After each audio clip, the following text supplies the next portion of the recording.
The snow fell in heavy, silent flakes, cloaking the winding Vermont road in a hush that felt almost sacred. James Carter gripped the steering wheel of his old pickup, the headlights slicing through the storm as he drove home from a parent-teacher conference for his 9-year-old daughter, Lily. The teacher's words still echoed in his mind. Lily was bright but withdrawn, her grief for her mother, Anna, who died 2 years ago, lingering like a shadow. The rural route was one James had driven countless times since moving to this small town after Anna's diagnosis, seeking a quieter life for Lily.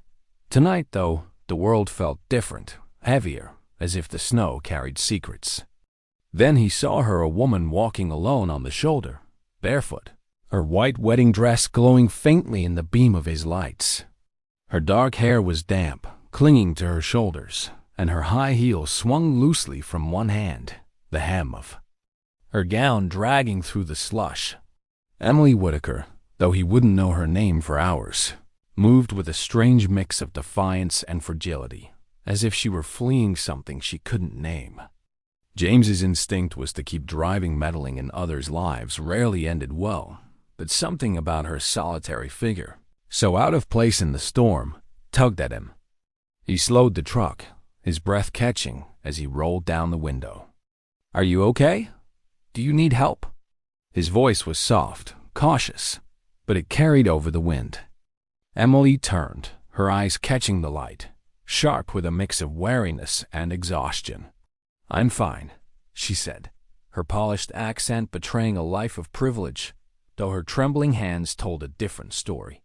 James studied her, the torn lace of her dress, the way she stood as if bracing against more than just the cold. In a wedding dress, in a snowstorm? That's not fine. A faint, bitter smile crossed her lips. "It's a long story." He shifted the truck into park, leaning closer. "I've got a warm car and no questions. Just a ride to wherever you're going." She hesitated, glancing back down the empty road, as if expecting pursuit, then nodded. "I don't have anywhere to go," she admitted, her voice barely above a whisper. James reached across and opened the passenger door, the gesture feeling both reckless and right. "Get in. We'll figure it out." Emily climbed in, her gown filling the cab with a rustle of silk, and as she pulled Anna's old wool blanket over her shoulders, James caught the contrast elegance wrapped in faded plaid like a fairy tale gone awry. "I'm James," he said, easing back onto the road. "Emily," she replied after a pause, her eyes fixed on the snow beyond the windshield. They drove in silence, the heaters hummed the only sound, and James stole glances at her, wondering what could drive someone to walk away from a life that dress represented. Her hands, bare of any ring, twisted the blanket's edge, and he thought of Anna, how she'd looked at him in her final days, urging him to keep living, to help others find their way. As they neared his small colonial home, its porch light a beacon through the storm, James made a decision. "I have a guest room. It's not much, but it's warm. You can stay tonight. Think things through." Emily's eyes met his, searching for judgment and finding none. "You don't even know me," she said softly. "I know you're lost," he replied, "and I know what that feels like." The truck crunched into his driveway, and as they stepped into the snow, James felt a flicker of something, hope, maybe, or the stirrings of a connection neither could yet name. James pushed open the front door of his colonial home, the warmth of the living room spilling out to meet the chill of the Vermont night. Emily stepped inside, her wedding dress trailing like a ghost, its soaked hem leaving faint marks on the hardwood. The house was a tapestry of his late wife, Anna's touch, her handmade quilts draped over the couch, family photos lining the mantel, a faint scent of lavender from her favorite candles still lingering 2 years after her passing. James watched Emily take it in, her eyes softening as they landed on a picture of Lily, gap-toothed and beaming, holding a sunflower taller than herself. "This is home," he said, setting his keys on the side table. "Not fancy, but it's ours." Emily nodded, clutching the wool blanket tighter, her polished exterior cracking under the weight of her unspoken story. He gestured toward the kitchen, where a pot of coffee sat ready, a habit he'd kept from nights when Anna would stay up late charting patient notes. Coffee? It's decaf, but it's warm. She followed, settling at the table, the contrast of her gown against the warm wood striking. As he poured 2 mugs, the silence between them felt less heavy, more like a space waiting to be filled. "You didn't have to do this," Emily said, her voice low, cradling the mug as if it angered her. James sat across from her, his own mug untouched. "I couldn't leave you out there, not in this storm." Her gaze dropped, and for a moment he thought she'd retreat behind her guarded facade, but then she spoke. "I was supposed to be married today. Richard Langley, successful, charming, everything my parents wanted for me. I thought I wanted it too, until I stood at that altar and felt like I was drowning." James listened, his heart catching at the rawness in her voice, so like his own when he'd faced Anna's diagnosis. He shared a piece of his own story, how Anna, a pediatric nurse, had filled their home with love, how her illness stole her too quickly, leaving him and Lily to navigate a world that felt too big. Emily's eyes met his, a flicker of understanding passing between them. 2 people who knew what it was to lose their bearings. The conversation paused when the front door creaked open, and Lily's voice called out, "Dad, I'm back early." Her sleepover had ended abruptly due to a friend's stomach bug, and now she stood in the doorway, her backpack slung over one shoulder, staring at Emily. "Who's she?" Lily asked, her 9-year-old bluntness cutting through the room. James introduced Emily as a friend who needed a place to stay, but Lily's eyes narrowed, taking in the wedding dress with a mix of curiosity and suspicion. Emily crouched to her level, her smile gentle. "I got caught in the snow, and your dad was kind enough to help me. I like your sunflowers in the photo over there." Lily softened slightly, but her guardedness mirrored James's own, a remnant of their shared grief. He showed Emily to the guest room, handing her a pair of Anna's old sweats and a t-shirt, the act feeling both intimate and strange. As she changed, James tucked Lily into bed, feeling her questions about the lady in the fancy dress. "She's just staying tonight, kiddo," he said, smoothing her hair. But Lily's eyes held a spark of something hope, maybe, that unsettled him. Back in the living room, Emily emerged, the sweats hanging loosely on her frame, her face scrubbed clean of makeup, revealing a vulnerability that made her seem younger, more real. They sat by the fireplace, the crackling logs filling the quiet. Emily spoke of her upbringing, the weight of her family's expectations, the way she'd molded herself into the perfect daughter, the perfect fiancée, until she'd lost sight of who she was.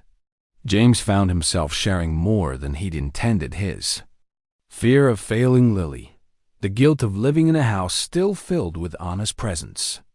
"This place feels like a hug," Emily said, her voice soft, tracing the edge of a quilt. "My apartment was all glass and chrome, cold as a museum." James nodded, the comparison stirring memories of Anna's warmth. As the fire died down, he realized he didn't want this night to end, this strange connection with a stranger who felt less like one with every word. "You can stay as long as you need," he said, surprising himself. Emily's eyes searched his, wary but grateful. "I don't know what comes next," she admitted. "Neither do I," James said, "but you don't have to figure it out alone." As he turned off the lights, the house settling into silence, he felt a shift, a crack in the walls he'd built around his heart. The next few days brought a tentative rhythm to James's home, like the first notes of a song no one yet knew the melody to. Emily, still adjusting to her abrupt freedom, woke early each morning, slipping into Anna's old clothes and helping with small tasks, washing dishes, folding laundry, her hands unused to such work, but eager to contribute. James noticed the way she moved through his space, careful not to disturb the memories woven into every corner. Yet her presence stirred something alive in the house. Lily, initially skeptical, began to warm to Emily, especially when Emily sat with her at the kitchen table, guiding her through a school art project about local wildlife. "You draw birds better than my teacher," Lily said, her pencil sketching a sparrow under Emily's gentle encouragement, her usual quiet demeanor giving way to chatter about feathers and flight. James watched from the doorway, his coffee growing cold, struck by how Lily's laughter filled a silence he'd grown used to. He felt a pang of guilt, wondering if Anna would approve of this stranger stepping into their lives. But the sight of Lily's smile eased the ache. Emily, meanwhile, wrestled with her own uncertainties. She'd left behind a world of galas and expectations. But the freedom was daunting, her future a blank canvas she wasn't sure she could paint. Over dinner one evening, a simple meal of spaghetti and salad, Lily asked Emily why she wasn't wearing her princess dress anymore. Emily's laugh was soft, tinged with sadness. "It wasn't the right dress for me, I guess. I'm trying to find what fits." Lily nodded, as if she understood. And James caught the parallel. Both he and Emily were searching for what came next after loss. Later, as they cleaned up, Emily shared a memory of her grandmother's orchard, where she'd spent childhood summers learning to prune apple trees and coax life from the soil. "It was the only place I felt like me," she said, her voice distant. "But my parents thought botany was a hobby, not a life." James leaned against the counter, drawn to her passion, so different from the polished woman he'd found in the snow. "You could start again," he suggested, the words feeling bold. "There's a botanical garden in town. They're always looking for help." Emily's eyes brightened, but doubt crept in. "It's been years. I don't know if I'm still any good." James shrugged, offering a rare smile. Only one way to find out.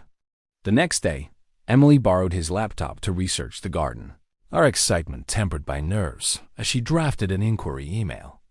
Lily, home from school, insisted on showing Emily her mother's old gardening books stacked in the attic, their pages yellowed but loved. Together, they pored over diagrams of perennials, Lily asking questions about roses and Emily answering with a warmth that made James pause in the doorway, his heart catching at the sight.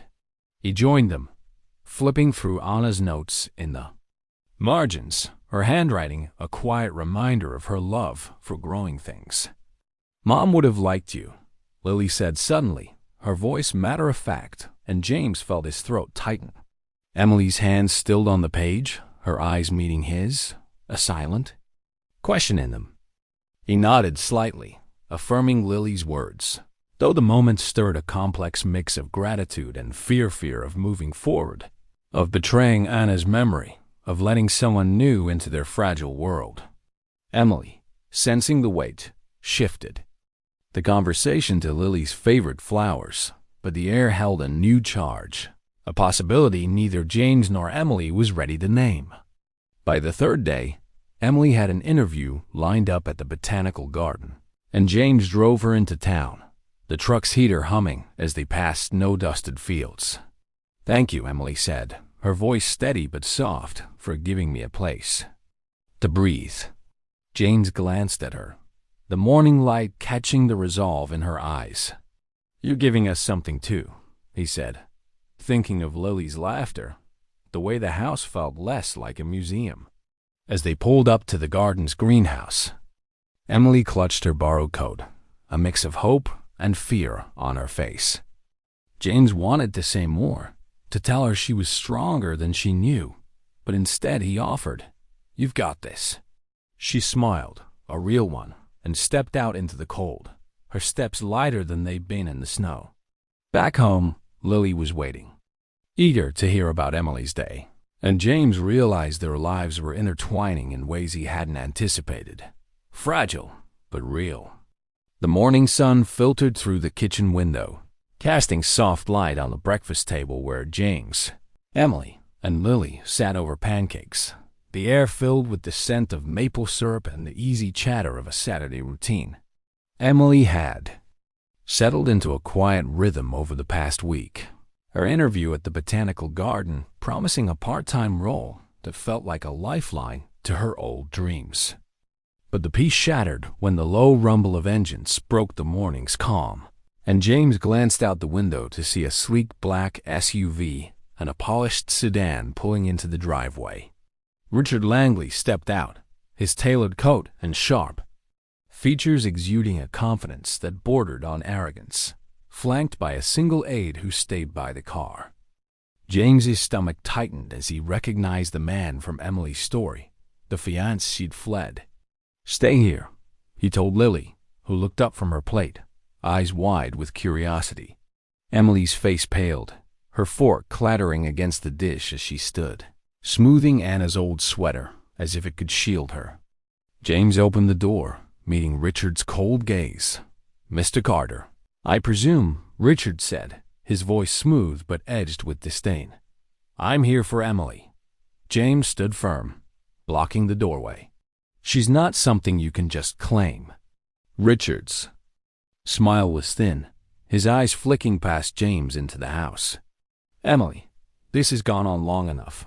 Your parents are frantic. Let's talk privately." Emily stepped forward, her chin lifted despite the tremor in her hands. "There's nothing to say, Richard. I'm not going back." His expression hardened, and he gestured at the modest home, the peeling paint on the porch. "This is what you choose. A widower's charity case over the life we planned?" James felt anger flare, but kept his voice steady. "She's choosing herself. Something you clearly never let her do." Richard's laugh was sharp, cutting. "You don't know her, Carter. She's a Whitaker. Her life is tied to obligations, to wealth she doesn't have without her family's approval. Or mine." He turned to Emily, his tone softening but patronizing. "You're not thinking clearly. I can forgive this lapse. Come home, and we'll fix it." Emily's eyes flashed, a spark of defiance igniting. "I was disappearing in your world, Richard. The dresses, the parties, the plans, they weren't mine. I'm done being your accessory." Lily, unnoticed, had slipped into the hallway, her small frame tense as she listened, clutching a sketchbook. Richard's voice grew colder. "You have nothing without me. No money, no status. You'll regret this when you're scraping by, alone." James stepped closer, his voice low but firm. "She's not alone, and you need to leave."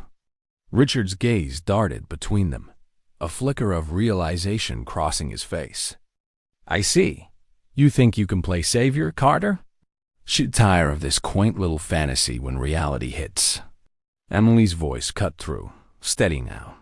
"This isn't a fantasy. It's my choice."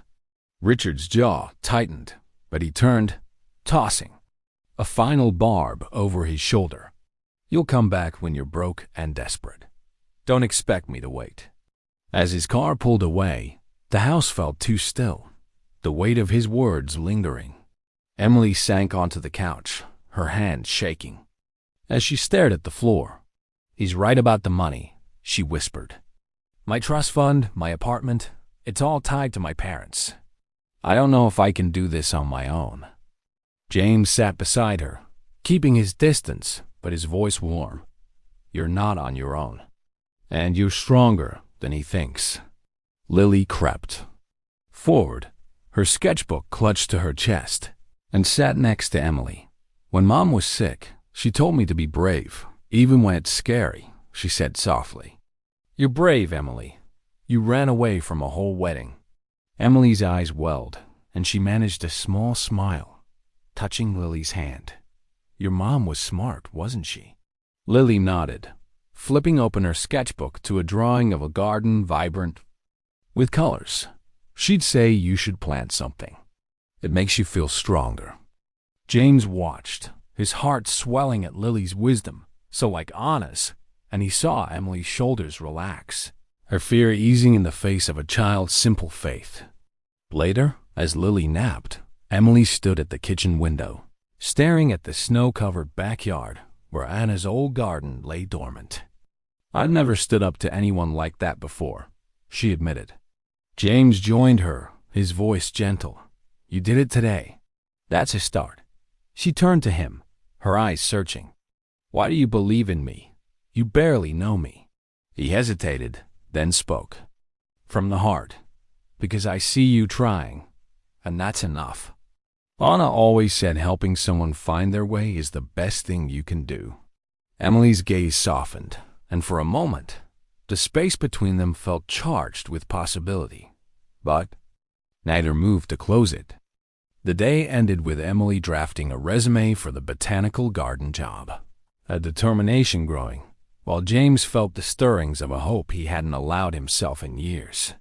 Spring crept into Vermont with a tentative warmth, melting the snow into patches and coaxing green tips from the soil in James's backyard.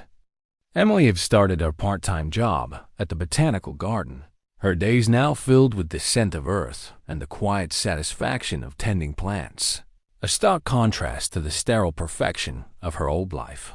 She returned to James's home, each evening with dirt under her nails and a spark in her eyes, sharing stories of community workshops she'd led on native wildflowers. James found himself waiting for those moments. The way her voice lit up when she described coaxing a stubborn seedling to thrive. Lily, too, was drawn to Emily's energy, dragging her to the backyard to revive Anna's neglected garden, a tangle of weeds where roses once bloomed. One crisp March afternoon, the three of them knelt in the soil, Emily teaching Lily how to space marigold seeds while James cleared overgrown brambles. "You have to give them room to breathe," Emily said, her hands steady as she pressed a seed into the earth, but not so much they feel alone. Lily nodded, mimicking her, while James watched, struck by how Emily's presence seemed to root them all in something new. He felt a twinge of disloyalty to Anna, whose garden had been her sanctuary, but Lily's laughter as she sprinkled soil felt like permission to let it live again. Emily, meanwhile, wrestled with her own doubts. Her job paid modestly, and the reality of her financial dependence on her family loomed large after Richard's visit. At night, she lay awake in the guest room, calculating how long she could survive on her savings, terrified of failing but determined to try. Over dinner one evening, Lily announced a plan to plant sunflowers, Anna's favorite, and Emily suggested adding lavender for its calming scent. "Mom would like that," Lily said, her voice steady, and James felt a knot loosen in his chest, seeing his daughter embrace the garden without clinging to the past. Emily's role in their lives grew quietly, her presence a balance of respect for Anna's memory and a new kind of warmth. She listened to Lily's stories about her mother with genuine care, never trying to replace her, and helped James with small tasks packing school lunches, sorting through old boxes in the attic without being asked. One evening, as they sat on the porch after Lily's bedtime, sipping tea under a sky streaked with pink, James opened up about his fears. "I'm always worried I'm not enough for Lily," he admitted, his voice low. Anna knew how to make everything better, her hugs, her stories. "I'm just stumbling through." Emily set her mug down, her gaze steady. "You show up for her every day, James. That's what matters. Love isn't about being perfect. It's about being there." Her words, simple but sure, hit him deeply, echoing Anna's belief in showing up for others. He looked at her, the moonlight, catching the curve of her cheek, and felt a pull he couldn't ignore, though he pushed it down, unsure if it was fair to either of them. Emily, too, felt the shift, her heart stirring with something more than gratitude, but the fear of repeating her past mistakes kept her guarded. The next day, they visited the local nursery, Emily's excitement infectious as she picked out seedlings and explained their needs to Lily, who clutched a small pot of daisies like a treasure. James watched them, his heart full but heavy, wondering if he was ready to let someone new into their lives. Back home, they worked in the garden, Emily sketching a layout on a notepad, her vision transforming the barren patch into a promise of color. "This could be beautiful," she said, her voice alive with possibility, and James nodded, seeing more than the garden in her words. Lily ran to them with a watering can, splashing more on herself than the soil, and their laughter rang out, a sound that felt like healing. That night, Emily shared a piece of her past she'd kept hidden. Her grandmother's orchard had been her refuge, but after her death, her parents sold it, dismissing her grief as childish. "I want to build something that lasts," she said, her voice soft but resolute. James reached for her hand, a fleeting touch. "You're already doing that." The garden, the moments with Lily, the quiet evenings, they were building something, fragile but real. Emily smiled, her fears easing, and as spring deepened, so did their connection, rooted in shared moments and the courage to grow beyond their pasts. June draped Vermont in a soft glow, the backyard garden now a vibrant patchwork of marigolds, lavender, and sunflowers swaying under a warm breeze. Emily had settled into her role at the botanical garden, her part-time job blossoming into a full-time passion as she designed community plots and taught children like Lily about pollinators. James's home, once a quiet shrine to Anna's memory, hummed with new life. Lily's drawings covered the fridge. Emily's gardening books mingled with Anna's on the shelves, and the scent of fresh herbs from their garden lingered in the kitchen. Lily had embraced Emily, calling her by name but treating her like family, insisting she join their movie nights and Sunday hikes. One sunny afternoon, at a school art fair, Lily unveiled her latest project, a vivid drawing of their house, the garden in full bloom, with 3 figures, James, Emily, and herself standing hand in hand. "It's us," Lily said proudly, her eyes shining as she pointed to the scrawled title. "My family grows." James's breath caught, the image stirring its mix of joy and fear, while Emily's eyes shimmered with unshed tears, her heart swelling at being included in Lily's vision. The moment forced James to confront the feelings he'd kept at bay. He loved Emily, not as a shadow of Anna, but for her quiet strength, her laughter with Lily, her ability to make their home feel whole. That evening, as fireflies danced in the yard, James found Emily on the porch, her sketchbook open to a new garden design, her face soft in the twilight. "Lily's drawing," he started, sitting beside her. "It got me thinking. She sees you as part of us, and so do I." Emily's pencil stilled, her gaze meeting his, isn't sure what to say. "James, I'm not here to replace anyone. I want to be me, with you and Lily." Her voice was steady, but her eyes held a flicker of fear, the weight of her past choices lingering. James took her hand, his touch warm and grounding. "You're not replacing anyone. You're building something new with us. If you want to. I love you, Emily, not for what you were, but for who you are now." His words were simple, raw, cutting through her doubts like sunlight through fog. Emily's breath hitched, her heart racing. "I love you too," she whispered, "but I'm scared of getting it wrong again." James squeezed her hand gently. "We'll figure it out together, one day at a time. No pressure. Just us." She nodded, a smile breaking through, the fear easing in the face of his certainty. The next morning, Emily moved into a small apartment in town, a step toward independence that felt like a victory. Though she spent most evenings with James and Lily, their bond unbroken.